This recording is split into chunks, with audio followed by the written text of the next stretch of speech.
Chapitre 11. Prière et louange. Dieu nous parle par la nature et par la révélation, par sa providence et par l'influence de son esprit.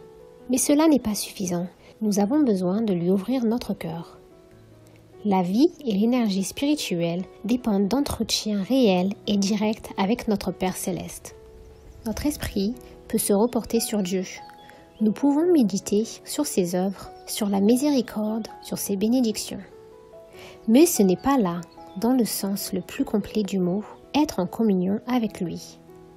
Pour être en communion avec Dieu, il faut avoir quelque chose à lui dire concernant notre vie réelle. Prier, c'est ouvrir à Dieu son cœur, comme on le ferait à son plus intime ami.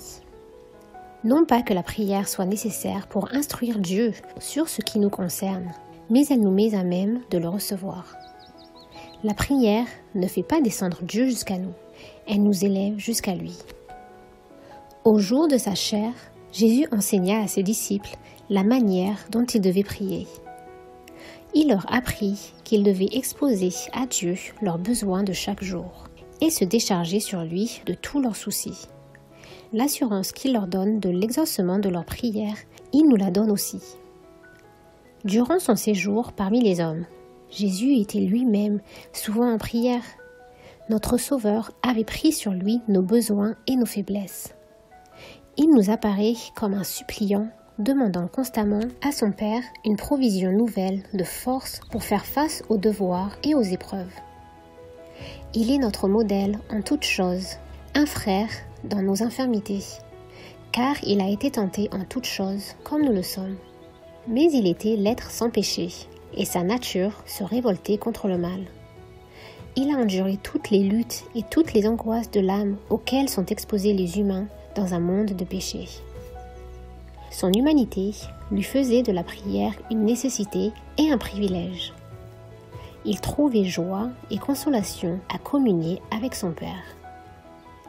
Si le Sauveur des hommes, le Fils de Dieu, éprouvait le besoin de la prière, à combien plus forte raison ne devrions-nous pas, faibles, pécheurs et mortels, sentir la nécessité de prier avec ferveur et persévérance? Notre Père Céleste ne désire rien tant que de répandre sur nous la plénitude de ses bénédictions. Il ne tient qu'à nous de boire à l'entrée à la source de l'amour infini. N'est-il pas surprenant que nous prions si peu? Dieu est tout disposé à exaucer les prières du plus humble de ses enfants. Et pourtant, ce n'est qu'à contre-cœur, semble-t-il, que nous lui faisons connaître nos besoins. Que peuvent penser des humains? Être chétifs et misérables, sujets à la tentation. Les anges du ciel, quand ils les voient prier si rarement et avec si peu de foi, alors que le Dieu d'amour veille sur eux avec la plus tendre sollicitude, prêt à leur donner plus qu'ils ne peuvent demander ou même penser, les anges aiment à se prosterner devant Dieu. Ils aiment à être en sa présence.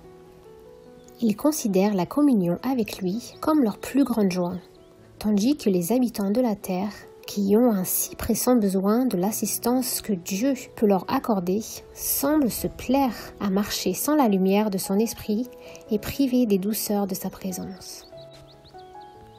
Les ténèbres du mal enveloppent ceux qui négligent la prière. Les tentations insidieuses de l'ennemi les font tomber dans le péché, et tout cela parce qu'ils ne profitent pas du privilège de la prière. Comment les fils et les filles de Dieu peuvent-elles avoir de la répugnance à prier, alors que la prière est, dans la main de la foi, la clé qui ouvre les trésors du ciel, où sont renfermées les ressources infinies de la toute-puissance? Sans la prière continuelle et sans une vigilance qui ne se dément jamais, nous sommes en danger de tomber dans l'indifférence et de nous éloigner du droit chemin. L'adversaire sait bien que des prières ardentes, faites avec foi, nous permettraient de résister à ces tentations. Aussi cherche-t-il sans cesse à obstruer devant nous le sentier du trône de la grâce. L'exaucement de nos prières dépend de certaines conditions. Une des premières, c'est que nous sentions le besoin du secours de Dieu. Sa promesse est « Je répandrai des eaux sur le sol altéré et des ruisseaux sur la terre desséchée ». Ceux qui ont faim et soif de la justice et qui soupirent après Dieu peuvent avoir l'assurance d'être rassasiés. Il faut que le cœur soit ouvert à l'influence de l'Esprit, si l'on veut recevoir la bénédiction de Dieu. Notre grand besoin est lui-même l'argument qui plaide le plus éloquemment en notre faveur. Mais encore, faut-il adresser nos requêtes à Dieu. Demandez et vous recevrez, dit-il. Et aussi, lui qui n'a point épargné son propre Fils, mais qui l'a livré pour nous tous, comment ne nous donnera-t-il pas aussi toutes choses avec lui? Si nous conservons de l'iniquité dans nos cœurs, si nous retenons quelques péchés connus, le Seigneur ne nous exaucera pas, tandis que la prière du pécheur repentant et du cœur brisé sera toujours acceptée. Dès que nous aurons délaissé tous nos péchés et réparé nos torts dans la mesure du possible, nous pourrons nous attendre à l'exaucement de nos prières. Nos propres mérites ne pourront jamais nous attirer les faveurs de Dieu. Ce sont les mérites de Jésus qui nous sauveront, c'est son sang qui nous purifiera. Toutefois, nous avons quelque chose à faire, nous conformer aux conditions de sa grâce. Un autre élément dont dépend le succès de la prière exaucée, c'est la foi. Il faut que celui qui s'approche de Dieu croit que Dieu existe et qu'il est le rémunérateur de ceux qui le cherchent. Jésus dit à ses disciples, « Tout ce que vous demanderez en priant, croyez que vous l'avez reçu et vous le verrez s'accomplir. » Le prenons-nous au mot? L'assurance est large et sans restriction, et celui qui a fait la promesse est fidèle. Lorsque nous ne recevons pas sur le champ les choses demandées, croyons néanmoins que le Seigneur nous a entendus et qu'il nous exaucera. Nous sommes tellement sujets à l'erreur, notre vue est tellement bornée qu'il nous arrive parfois de demander des choses qui ne seraient pas pour notre bien.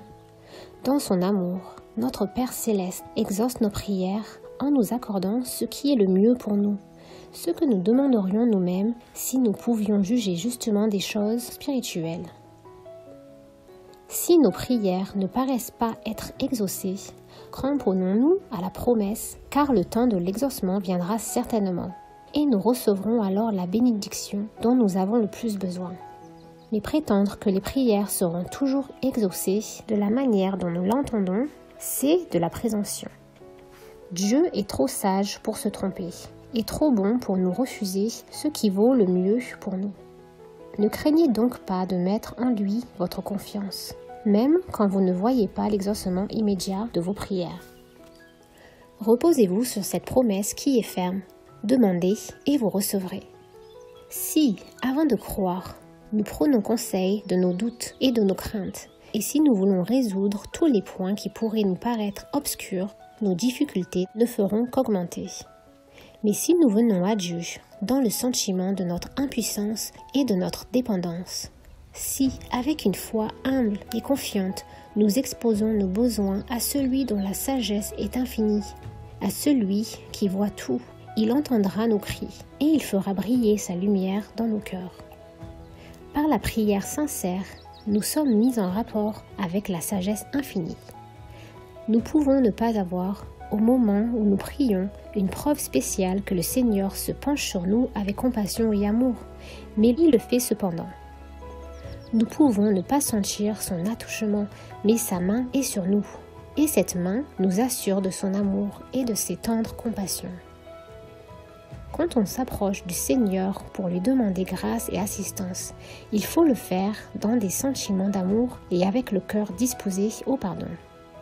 Comment pourrions-nous dire « Pardonne-nous nos offenses, comme nous pardonnons à ceux qui nous ont offensés » si nous conservions des ressentiments dans notre cœur?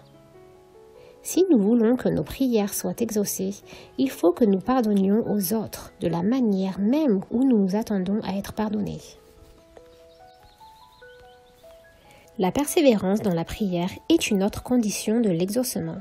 Il faut prier sans cesse pour croître dans la foi. Persévérez dans la prière, il est écrit. Persévérez dans la prière, veillez-y avec action de grâce. Pierre exhorte les croyants en ces termes. Soyez donc sages et sobres pour vaquer à la prière. Paul leur dit, en toute chose, faites connaître vos besoins à Dieu avec des prières et des supplications, avec des actions de grâce. Pour vous, bien-aimés, dit Jude, vous édifiant vous-même sur votre très sainte foi et priant par le Saint-Esprit, soutenez-vous dans l'amour de Dieu. La prière constante, c'est une union ininterrompue de l'âme avec le Seigneur, de sorte que la vie de Dieu agit en nous et que de notre vie rejaillisse vers lui la pureté et la sainteté. La constance de la prière est une nécessité, que rien ne s'interpose entre vous et ce devoir. Faites tout ce qui dépend de vous pour maintenir une communion intime entre Jésus et votre âme. Recherchez toutes les occasions pour vous rendre là où l'on se réunit pour prier. Ceux qui cherchent véritablement la communion de Dieu seront présents aux réunions de prière et y participeront vivement, désirant d'en retirer tous les avantages possibles. Ils profiteront de toutes les occasions pour recevoir du ciel des rayons de bénédiction. Il faut aussi prier dans le cercle de la famille et surtout ne pas négliger la prière privée qui est la vie de l'âme. Impossible de prospérer spirituellement tout en négligeant la prière secrète. Prier en famille et en public ne saurait suffire. Quand vous êtes seul, ouvrez votre âme au regard scrutateur de Dieu. Votre prière ne doit être entendue que de lui seul. Aucune oreille curieuse ne doit être témoin de ses épanchements. Dans la prière secrète, l'âme est affranchie des influences extérieures, soustraite à toute excitation. Calme, mais fervente et suppliante, elle s'élève jusqu'à Dieu, qui est sa forteresse et sa force. Une influence douce et durable émanera de celui qui exauce les prières faites en secret.